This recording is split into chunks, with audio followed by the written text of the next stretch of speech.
Over 850 years ago, armed warriors from England and Wales invaded Ireland. Powerful and militarily superior, they took control of much of the country. For centuries after, Ireland would lie under British rule. But the invaders were not simply British. Many of them were closely connected with a French region, Normandy.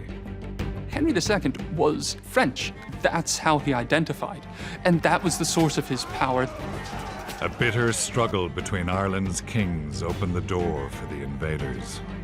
Dermot McMurrough fled when this coalition of forces went against him, so he quickly removed himself from the scene.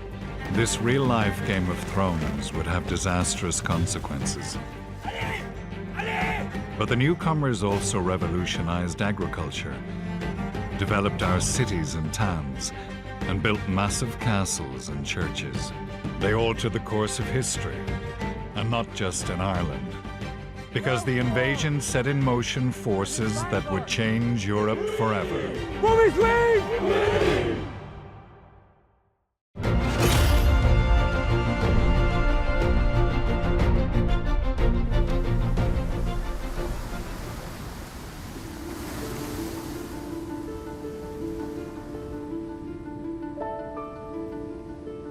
On the remote headland of Bag-and-Bun, County Wexford, heavy machinery is busy at work. It's laying down an interconnector cable to join up the Irish and British electricity grids. When it's completed, the cable will run under the Irish Sea for 150 kilometers. Between Bag-and-Bun and Pembroke in Wales, power will flow in both directions. 850 years ago, a different kind of power flowed along the same route to this exact spot. Raymond Le Gros arrived over. He's the man who landed at Bag-and-Bun. There was a famous poem that was later written about it. At the creek of Bag-and-Bun, Ireland was lost and won. Early one May morning in 1170, Raymond Le Gros, apparently with 2 ships of archers and men-at-arms, arrives here on the sandy beaches of Bag-and-Bun, having travelled from South Wales. They drew their ships up here on the beach. They scaled the banks, probably dragging their ships ashore onto this well-protected headland that is ideal for their position. Right away, the invaders set about securing the location. This may look like a fairly ordinary agricultural ditch, but in fact, one of the first things that Raymond Le Gros and his men did was get to work digging this defensive ditch, building these banks, making this place impregnable. They cast the earth up, building mounds on either side, probably 4 meters high, and then probably on top of that, they had timber palisades. All the way across the headland, 200 meters to the other side, and the very fact that we can see it 8.5 centuries later, still obvious in the landscape, is testament to the work that was put into this. Once Le Gros and his men had fortified the headland, they went in search of supplies. Archaeologist Michael Potterton is fascinated by what this small force accomplished in such a short time. They would have needed food and fuel and raw materials, so they headed out into the local landscape and they took what they needed.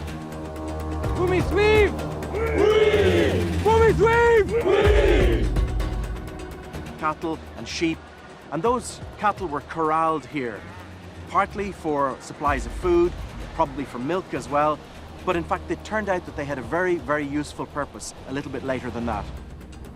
The invaders' presence provoked a swift reaction. At this time, Waterford was ruled by descendants of the Vikings who'd founded the city 300 years earlier. They quickly joined forces with the Irish of Waterford, the Dacia. A large army set out for Bag-and-Bun, determined to hurl Le Gros and his men back into the sea. Some of the early sources suggest there were 3,000 of Waterford men and the local Gaelic Irish. Raymond Le Gros seems to have thought it was much better to retreat here to the encampment where they had their cattle station. Whether it was either by design or by accident, the cattle were spooked. They turned, they stampeded towards the oncoming Waterford men and Irish, and they scattered them. Apparently, hundreds of these attackers were killed. But some were captured. 70 or so hostages were taken. A horrific fate awaited these prisoners. Apparently, some felt that it would be better to keep them hostage, but others felt it would be better to dispose of them. And that's what they did. They broke their limbs and they threw them over the cliffs here to their deaths below on the rocky shore. Now, this would have sent some message to the survivors back in Waterford.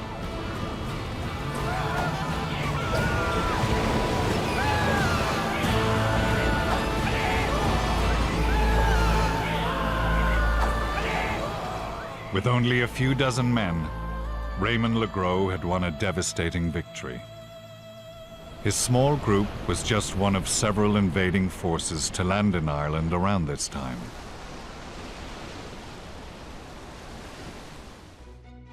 We remember these invaders as the Normans, or Anglo-Normans. Their arrival would change Ireland forever. It's hard to believe, 850 years on, that a series of events in the summer of 1170 would have had such a massive snowball effect on Irish history, culture and politics. It's hard to believe the impact that those first few settlers would have had. The language, the landscape, the laws of the country, the flora, the fauna they introduced. You can see this right through the people, the surnames, the local names of places, the first names of people that are in use. And probably right down to the very blood and DNA of the people. To understand how this transformation happened, we must go back to the middle of the 12th century. A period when Ireland was torn apart by a feud between rival kings. A turbulent time when a real-life Game of Thrones played out on these shores. A lot of people have compared Game of Thrones to the medieval world, and in particular to medieval Ireland. I can certainly see some of those similarities. Politics is always a brutal business, but I think the most brutal of all was probably early medieval Ireland. So 12th century Ireland resembled Game of Thrones quite a lot because there's a lot of players with whom the possibility rests of becoming High King of Ireland.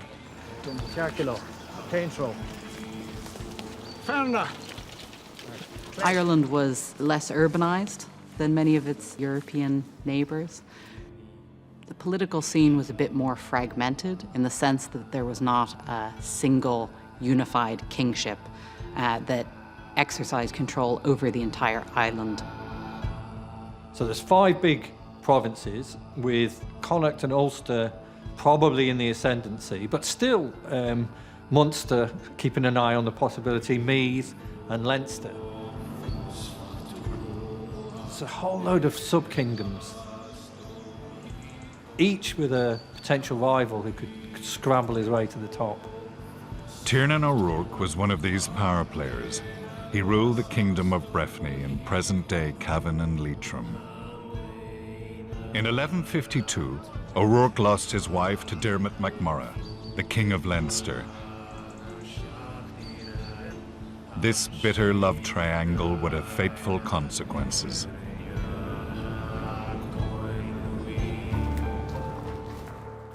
But the woman in question was no femme fatale. She's connected with a religious site deep in the Midlands, Durrow. A great monastery once stood here, now all but forgotten. This weathered high cross is one of its last remnants. Early in the 12th century, a princess was born into the royal family that controlled this place. Her name was Dervorgilla.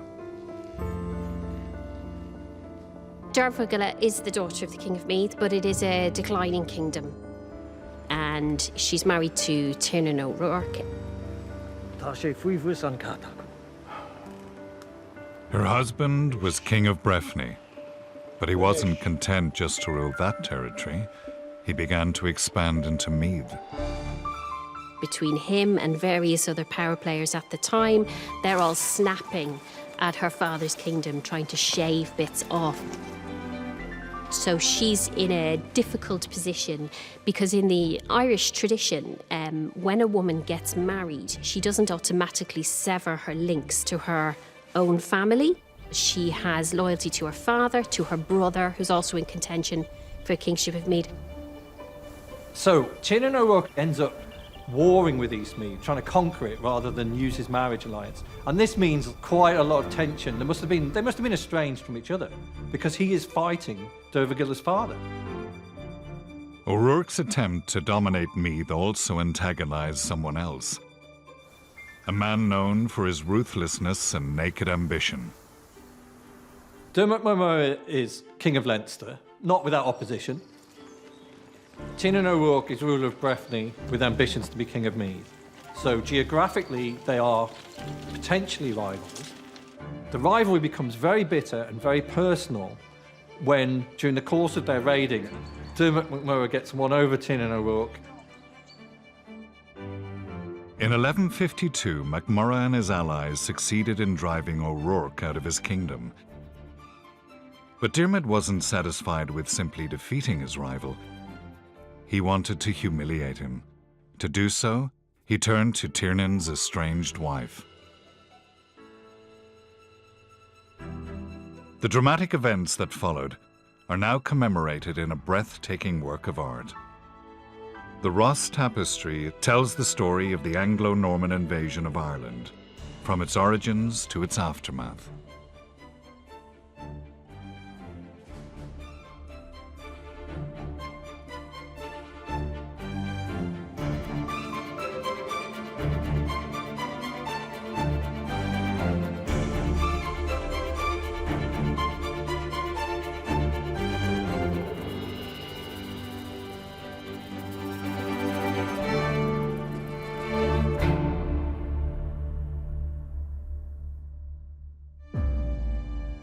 The Roche tapestry is comprised of 15 panels of 4 feet by 6. Over 180 stitchers have now been stitching for over 24 years. And all of the panels have been completed with the exception of the battles in the Kingdom of Ossory, which is nearing completion now. Working from a preliminary design, the stitchers transform the image into something magical. The stitchers work to recreate that image using thread. So the direction of the stitches that they choose is hugely important. The shading, over hundreds of different colours that they choose from. So the stitching is certainly a skill, but it's also an art. And it's the interpretation of the colours, the techniques they use to bring movement into the piece, to create that 3D effect that until you see the tapestries in reality, you don't quite appreciate just how skillful and how beautifully it's done. The stitchers themselves would refer to their work more as needle painting than embroidery. The 14 completed panels are currently on display in Kilkenny Castle. Together, they're a mesmerizing portrait of the invasion and the events that triggered it. In this panel, Dermot MacMurrough has defeated Tiernan O'Rourke, forcing him to flee his kingdom. In O'Rourke's absence, Dermot and Dervagill have eloped. Or have they? From what I know about the position and the role of Irish women in society at that time, it seems incredibly unlikely that she ran away with Dermot MacMurrough as some kind of love act. They're both older. That's not to say they didn't fall madly in love, but it seems to have been premeditated. So she may have done it in conjunction with her brother to put a kind of a halt to Tiernan O'Rourke's expansionist activities within her family's lands. She was a very politically savvy woman. I think she was looking to safeguard her family's holdings in the face of rapacious actions from her husband and other men around him, and I think that's why she did it. Was there a sexual chemistry between Dermot MacMurrough and Dervagill? It's impossible to know from the sources. I think I think there's no harm in including a sexual dynamic to the motive. Passionate decisions are made that lead to severe consequences. Whatever the truth, Diarmid and de Vorgala's affair set unstoppable forces in motion.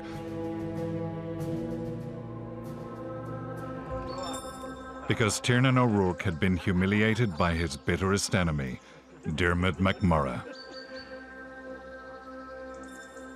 When he abducted O'Rourke's wife and brought her back to Leinster with him, it was a very grave political insult to O'Rourke because it undermined his status in the eyes of his peers. It offended his honour. This, to Dermot, would have been a fantastically powerful statement. It would have reinforced his reputation across the whole island, and it would have humiliated Tiernan across the whole island.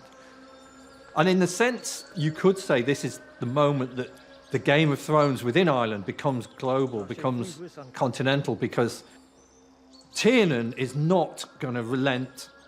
He wanted the utter destruction of the man who had shamed him by stealing his wife.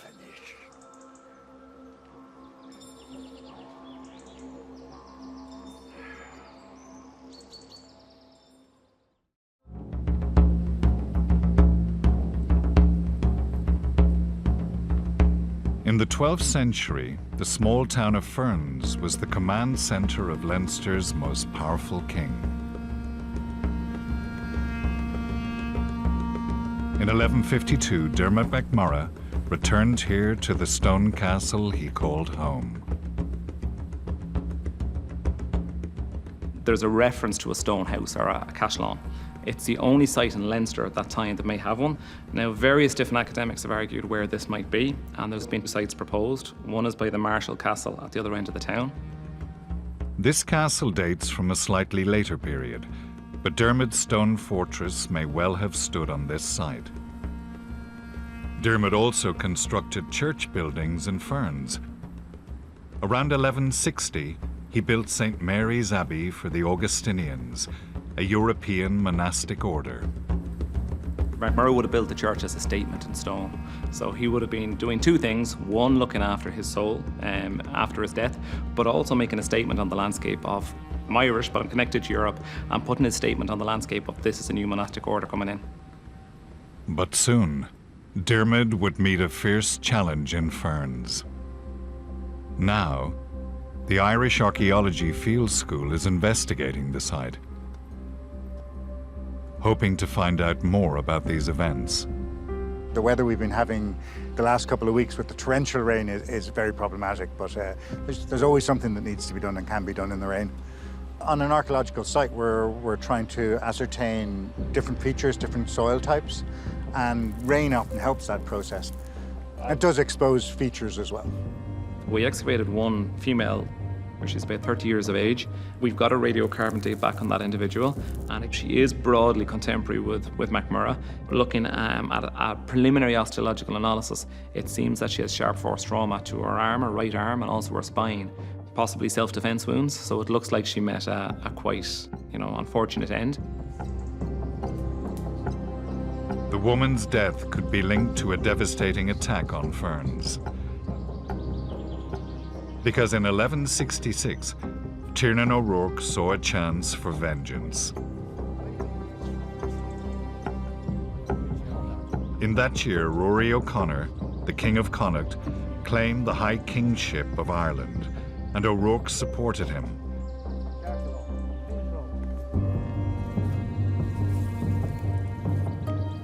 The pair forged a formidable alliance and set out to crush the greatest threat to their power, Diarmid MacMurrough.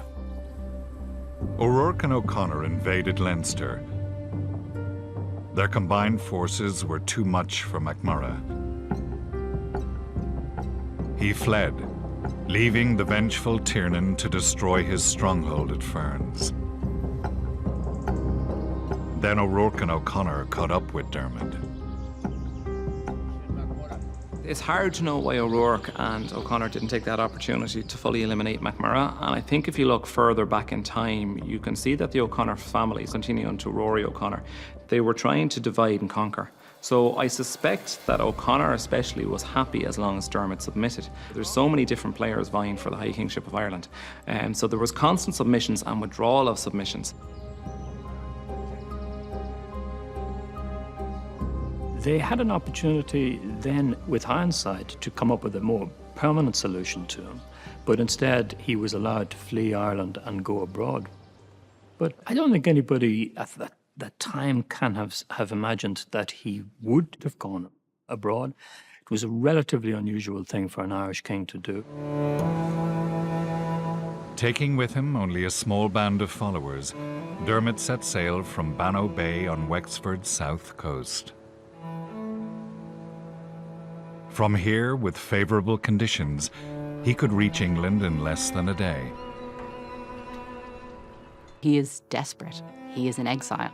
He has been thrown out of his kingdom, and he wants desperately to regain it. The reason that he goes to England first is probably because of his pre-existing contacts in the merchant community of Bristol. He has friends there who he thinks can help him. One of these friends was the wealthy merchant Robert Fitzharding. His house stood on Broad Street, near the medieval church of St. John. So Robert Fitzharding is a fixer. He is someone you go to talk to if you want information and advice on how to take the next step. Fitzharding offered Dermot shelter and valuable advice. O'Rourke and O'Connor were too strong, and Dermot couldn't hope to beat them on his own. But if he could get help from Henry II, the King of England, he might have a chance. Fitzharding had a huge network of contacts. He was in very good standing with Henry II, so it's very likely that Fitzharding would have said, go to Henry II yourself. Though he sat on the throne of England, Henry II was from France, and it was there that Dermot would seek him. The chain of events that led to a Frenchman becoming King of England began centuries earlier. In the late 800s, Viking war bands appeared off the northwest coast of France. Hunting for booty, they sailed up the River Seine. A Viking leader called Rollo besieges Paris and Chartres, and the king at the time, Charles the Simple, decides to strike a deal with Rollo. In order to bring Rollo on side, Charles the Simple granted him lands, which created the territory we later called Normandy. So once Rollo and his followers had set themselves up, that then created the Duchy of Normandy. The Vikings settled down there, and Rollo became Duke of Normandy, subject to the French king. Once they settled in France, they took over existing structures of government. The conversion to Christianity was part of the deal they negotiated to receive lands in Normandy. And quite quickly, their children and grandchildren learnt French, married with local people. And so you get this hybrid culture developing in Normandy, which is strongly French in its emphasis, but also with elements of Viking character as well.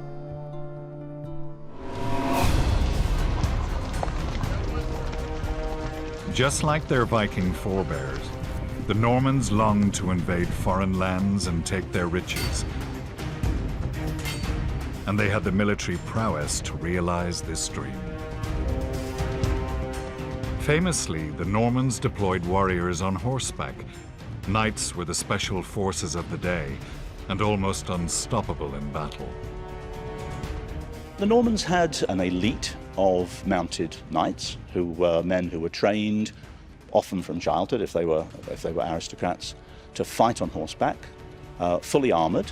This is a world in which metal is very, very expensive, so to be dressed in iron knocks you out immediately. They're horsemen.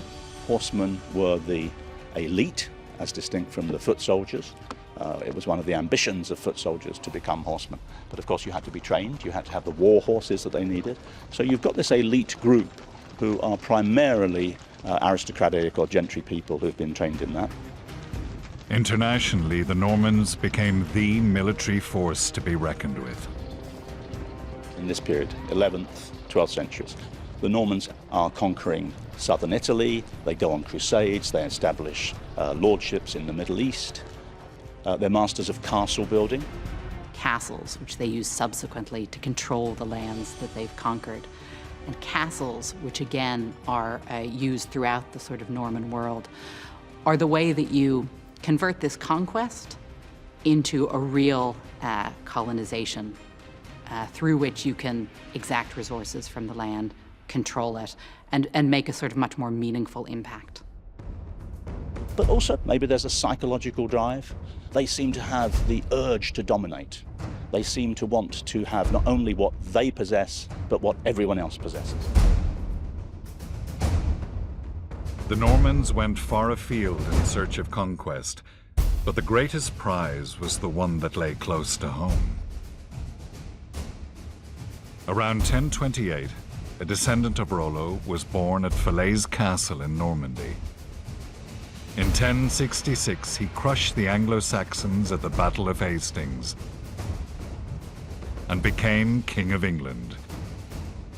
To this day, we remember him as William the Conqueror. Conquests tend to carry on under their own momentum. So the open question was, well, would William and his Normans stop with England, or would they roll on into Scotland, Wales, and indeed Ireland?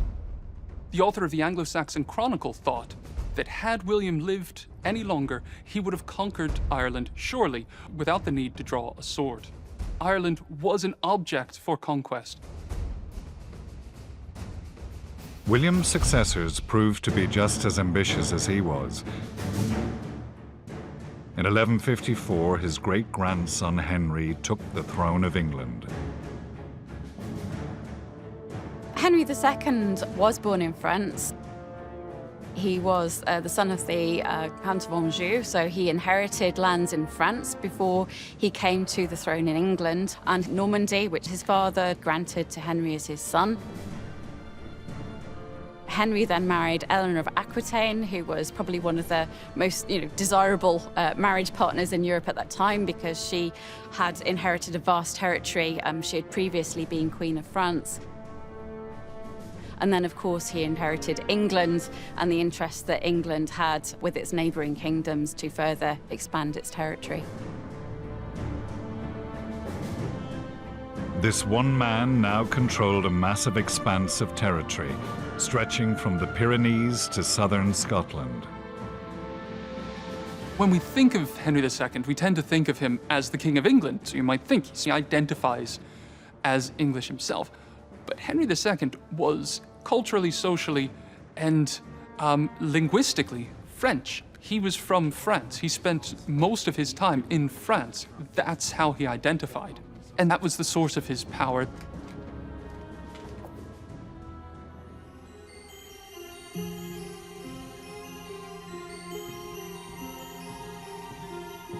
So when Diarmaid MacMurrough went seeking Henry's help in the decisive year of 1166, he went not to England, but to France. MacMurrough was a king, so he wasn't a man who lacked self-confidence. So when he was meeting Henry II, certainly in terms of the royal status, MacMurrough had no doubt that he was of equal status to Henry, and they did probably know each other.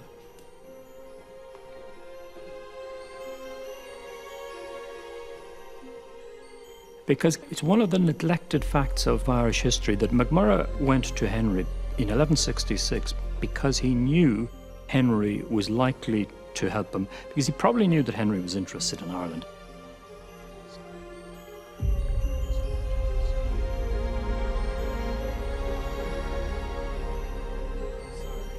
Diarmaid told Henry he'd been wrongfully thrown out of his kingdom. He offered the Anglo-Norman king his allegiance if he would help him win it back. Diarmaid was pushing against an open door, and he probably knew it, because this was the chance Henry had been waiting for. We know that Henry II had a long-standing interest in Ireland. He was a very ambitious monarch. It makes sense that he might want to expand to the neighboring island. Eleanor of Aquitaine is an incredible character. I mean, she certainly wasn't a passive player in the politics of the time, and I think she must have been a key figure in the early years of the marriage in influencing Henry II's policies. Eleanor may have been a force in advising him to further extend his territorial ambitions to Ireland.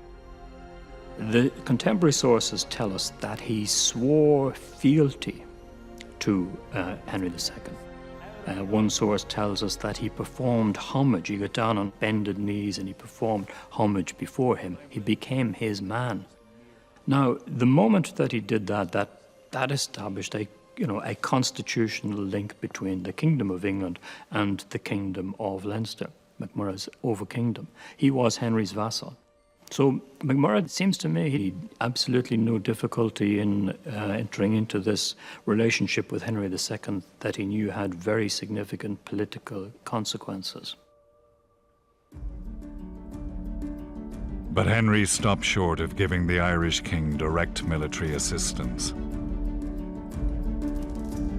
Historians have sometimes said that maybe MacMurrough was a little bit disappointed by the outcome of it, because he got fancy words from Henry, but nothing more. But this is an age, when kings didn't have standing armies. So, I mean, what could Henry II have given MacMurrough? There was no such thing as the Royal Navy that could be sent to Ireland. That didn't exist. So what could Henry give him? Well, he accepted him as his vassal, which gave Henry a concomitant duty to protect his vassal, and he issued letters to his other vassals in England telling them that it was okay for them to go off a-conquering in Ireland to assist MacMurrough.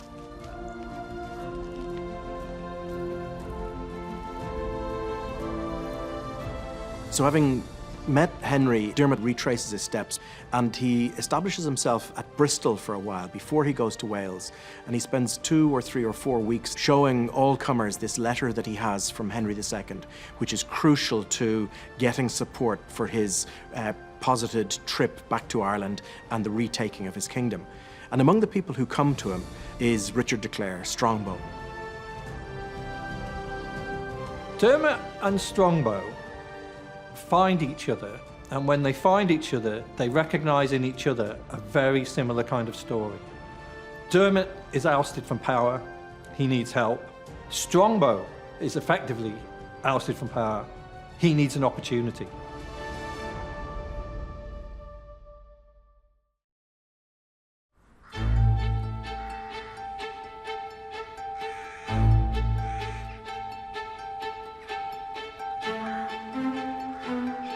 The town of Chepstow in Wales is home to a mighty castle. Built by the Normans, it has stood here since 1071. The castle's ruined inner keep still evokes a sense of splendor and power. This was once the home of Richard de Clare, the Earl of Striggoil. Today he's better remembered by his nickname, Strongbow. Chepstow Castle is well situated, stacked on limestone cliffs above the River Wye. But Strongbow's own fortunes rested on shakier ground. Strongbow has been languishing in debt, emasculated, unable to wage war, which is the normal way in which a lord becomes fame, attracts followers, attracts wealth. He's in Chepstow Castle, cooling his heels for years. Henry II had become King of England at the end of a civil war. One of the individuals who had opposed him during the course of that civil war was the man we know in history as Strongbow. Strongbow, throughout Henry's reign, had really been out of favour. Dermot and Strongbow recognise in each other a very similar kind of story. Dermot is ousted from power, he needs help. Strongbow is effectively ousted from power, he needs an opportunity. And now Dermot arrives, says, I have permission for you to help me regain my kingdom in Leinster.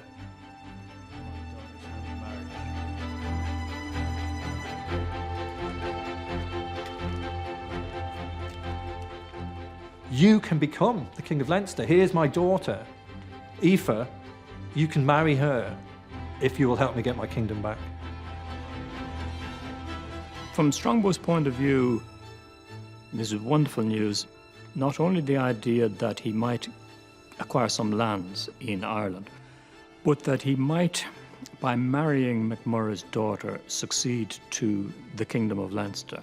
That was, a really mouth-watering prospect. At least that's the deal that they struck, even though it's completely out of line with traditional Irish methods of royal succession. Whether a medieval princess was attractive or not probably had a lot more to do with the land and the political influence she brought than any sort of physical feature. And in those terms, Aoife was potentially very attractive because she meant the possibility of becoming a Leinster king. I think it probably came as a bit of a shock to contemporaries when, of all the people that MacMurrough could have recruited, was this man Strongbow, who, from having been a man of a high reputation and blue blood in his veins, but was penniless and almost landless, was now going to become the heir to a kingdom. I mean, that was headline news. The alliance with Strongbow boosted Diarmaid's confidence. He travelled on to southwest Wales, where the Lord Rhys ap Griffith held sway, and here he struck lucky again. In 1165, Rhys had rebelled against Henry II. He attacked Cardigan Castle and imprisoned Henry's loyal servant, Robert Fitzstephen. From Rhys's point of view, Robert was probably a bit of an embarrassment, a bit of a problem. He's held this man a prisoner. What are we going to do with him? Diarmaid's arrival gave Rhys a chance to rid himself of Fitzstephen. The Welsh lord offered to release him, on condition that he joined Diarmaid's mission in Ireland. Fitzstephen, already being known by Henry and respected, he would have been the perfect person, really, to lead the expedition, both as a military leader and as a person. Diarmaid promised Fitzstephen the town of Wexford in return for his help. The Irish king now had 2 Norman allies on his side. Suddenly, his chances of reclaiming Leinster looked a lot better. Now Diarmaid looked to the west. Not far off lay the Welsh coast, and beyond it, the Irish Sea. On a clear day, Diarmaid would almost have been able to see the coast of Ireland. He was within striking distance of his homeland and his enemies. In August 1167, exactly a year after he'd fled in ignominy, Diarmaid returned to Ireland and his old capital Ferns. Back on his home turf, he had one uncomfortable consideration. He didn't know when Strongbow would arrive. In the period between Strongbow and Diarmaid meeting and the actual invasion of Ireland, there's this strange lull. And the lull is probably because Strongbow needs to get a sense of where Henry is at and whether he'll be punished or how much room has he got to manoeuvre. And Henry's probably imposed the delay by putting tasks on Strongbow. Luckily, Diarmaid had another sword in the fire. In 1169, Rhys ap Griffith finally released Robert Fitzstephen from prison in Wales. As soon as Robert is released, he goes instantly overnight from being a prisoner to all of a sudden a leader of men. Because the Crown is backing the expedition, it's likely that most of the men-at-arms, the knights, the Crown would supply those. The difference is the archers. They're almost certain to have been Welshmen, and the Welsh bowmen are recognised as the best in the world, and this will make all the difference to the campaign to Ireland. On Wexford's south coast, a ruined chapel overlooks a lonely shore. This is Bannow Church, and it has withstood the ravages of wind and sea for over 8 centuries. Nearby lies Bannow Island, now fastened to the mainland by built-up silt. This may be a remote area, but it witnessed one of the most important events in history. It was here in May 1169 that Robert Fitzstephen landed in Ireland. A moment captured in vivid detail in the Roche tapestry. Robert Fitzstephen arrives in Bannow, so he clearly had advanced knowledge of the best place to land in this area, and it's also likely that Diarmid had his men waiting for him on a beacon, letting Fitzstephen and others know where to bring up his ships. And then the landing, of course, is important here because soon after they join up with Diarmid MacMurrough. Fitzstephen had with him 36 knights, 60 men-at-arms and 300 archers. This sizable force needed food and shelter, so Fitzstephen immediately started a settlement here at Bannow. This was Ireland's first Norman town. Today, only the church remains, and the time-worn graves of early settlers. Already the invaders were putting down roots in Ireland, but Robert Fitzstephen knew that they would have to fight for what they took. He and MacMurrough headed for Wexford town, one of the 3 places that held the key to victory. If you controlled Dublin and Waterford and Wexford, you were never going to be in trouble in Ireland because you could always get fleets of soldiers back and forth in to help you out if you ever got into trouble. So the ports were the single greatest concentration of wealth on the island of Ireland. They were absolutely critical in terms of the success of the invasion. The men of Wexford advanced to confront the attackers and met an intimidating sight. A squadron of armored knights mounted on horses stood ready for battle. The Anglo-Normans use many of the same military techniques that they employ elsewhere and that are very successful elsewhere in Europe. One of the most famous of these is the mounted cavalry charge, so this tradition of fighting on horseback. We know from contemporary accounts that this was terrifying to face and that it could be very effective. They use this in Ireland. Faced with this show of strength, the Wexford men retreated into the town. For 2 days, they defended it bravely, and then they surrendered. Diarmid was quick to honor his agreement, and he handed control of the town to Robert Fitzstephen.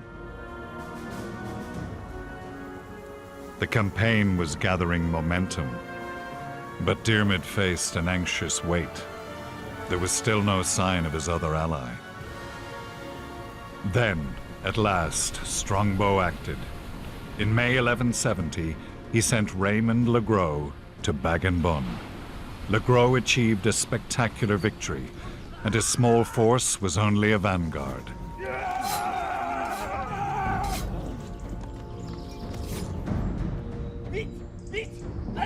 They are an advance party, arriving some weeks before the key player Strongbow and his men.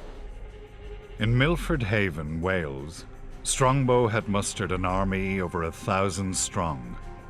Finally, he was ready to come to Diarmid's aid. And then, an unexpected event threatened to scuttle the whole enterprise.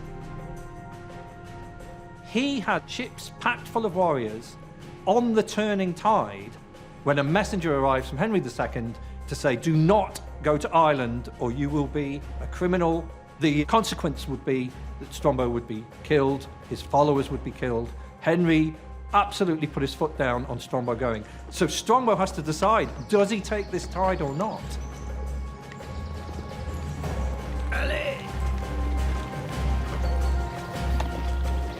Strongbow then ignored that and set out to win his fortune in Ireland. So Ireland was make or break for Strongbow. His fleet would have arrived out here with something upwards of 1,500 men. Raymond le Gros may even have seen him from the headland going past, and he gathered those who had survived the initial skirmishes here and took them on, along with Strongbow, into Waterford harbour, preparing to attack the town. They came to Ireland intent upon helping MacMurrough seize or re-seize the towns within Leinster. Waterford, next to Dublin, was probably the most significant Irish trading centre in the 12th century. On the 23rd of August, Strongbow laid siege to the city. A savage battle followed. There was a stone wall already built at that end of the city, and there was obviously a wooden palisade on top of that. But we know from our archaeological excavations that they were firing arrows at the city. Because remember, archers made up about 85% of the attacking armies. The Welsh were very, very famous as archers. There's descriptions of them shooting their arrows in the 12th century at a mounted knight, and the arrow goes through the armour on the man's leg, through his leg, through the armour on the inside, through the saddle of the horse and into the horse. That's how powerful these longbows were. And we found a big number of arrows. We found long, thin arrowheads which were piercing chainmail, and then we found the other typical arrowhead that we all know for firing at people, of course, who were not wearing armour. The inhabitants of Waterford defended fiercely, driving back 2 assaults on the city walls. But then the attackers settled on a different strategy. Strongbow and Raymond le Gros decided to pull down a house that hung over the town wall. Their horses probably pulled on the ropes and pulled the whole structure down, and that allowed them to enter the city. They spent 3 days trying to take the city. It fell on the 25th of August. No sooner had the fighting finished than Strongbow claimed his reward. At Waterford's medieval cathedral, he married Diarmaid MacMurrough's daughter, Aoife. The original church is long gone, replaced by the present Christ Church Cathedral. Nearby, a modern statue of the newlyweds commemorates this fateful event. So for someone like Aoife, who's brought up in a patriarchy, in a warrior-led, extremely hierarchical society where women have very limited powers, essentially she's moving into just another one when she marries Strongbow. You're just substituting one layer of rules and regulations for another. She adapted because she had to survive, so she did what she needed to do. The famous marriage completely changed Irish history. I know that may sound like a cliche, but it wasn't. That completely changed the nature of the Anglo-Norman conquest. It meant that the King of England now was going to get involved because, of course, he was afraid that Strongbow would become too powerful. The last thing Henry II wanted was a very powerful Norman lord, Anglo-Norman lord here. When Strongbow won for himself an independent kingdom, which is what happened in Leinster, this must have been shocking to Henry. He was well aware of what William the Conqueror had achieved when he won for himself an independent kingdom as a vassal of the French king. Henry had no intention of allowing one of his vassals to create such an independent power base for himself, because that would have set up another potential threat on Henry's flank. Henry was not the only one following Strongbow's progress. Rory O'Connor was still the High King of Ireland, but so far he had been little more than a spectator. He desperately needed to gain control of the situation. When Strongbow and MacMurrough and their forces marched on Dublin and established a base there, it was at that point, I think, that the Irish began to think, well, this is getting serious. We have to do something about it. We know that Rory O'Connor stops in Castleknock as he's readying his army to attack Dublin. So when he came here to Castleknock, and he was thinking, I'll get this done, this is not a problem. And of course, it turns out it was a problem.